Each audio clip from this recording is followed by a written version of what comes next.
दोस्तों बात करें सीरियल मेघा बरसेंगी तो मनोज को ढूंढकर मेघा और अर्जुन लाएंगे घर वापस। बच्चे के आने के बाद मनोज दिखाएगा अपना असली चेहरा अर्जुन और मेघा को। जी हाँ, फिलहाल तो शो में दिखाया जा रहा है कि किस तरह से जो मेघा है वो रिकवर होकर घर वापस आ जाती है, लेकिन साथ ही साथ अब मनोज की काफ़ी ज़रूरत होने वाली है, क्योंकि डॉक्टर ने कहा है कि फ़िलहाल तो बच्चा ठीक है, लेकिन बच्चे के डिलीवरी के टाइम पिता की ज़रूरत पड़ेगी, क्योंकि यहाँ पर बच्चे को काफ़ी खून की ज़रूरत होगी, जो कि मेघा का खून होगा या फिर उसके बाप यानी कि मनोज का होगा। तो यहाँ पर जैसे ही घर वापस आते हैं तो सबसे पता चलता है कि जो मनोज है वो घर पर नहीं है, वो घर छोड़कर चला गया है। तो ये सुनकर यहाँ पर मेघा बहुत ज़्यादा डर जाती है और अर्जुन से कहती है कि चाहे कुछ भी हो जाए लेकिन मनोज को हमें घर वापस लाना ही होगा, क्योंकि फ़िलहाल तो मुझे अपना बच्चे के सिवाय कुछ भी नहीं दिखाई देता। ऐसे में यहाँ पर जो अर्जुन ने उसे डांटा था और वो मारा था, वो भी सब कुछ यहाँ पर सिकंदर की जो वाइफ है वो बता देती है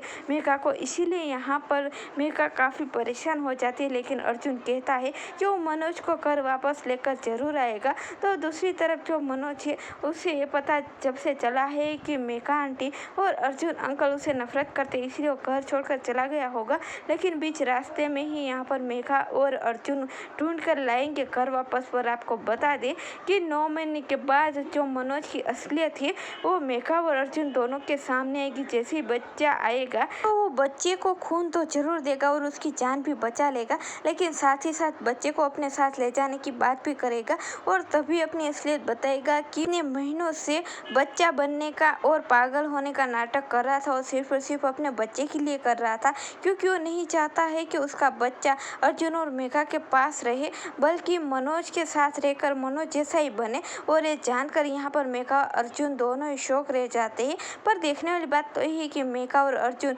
मनोज से अपने बच्चे को बचा पाएंगे।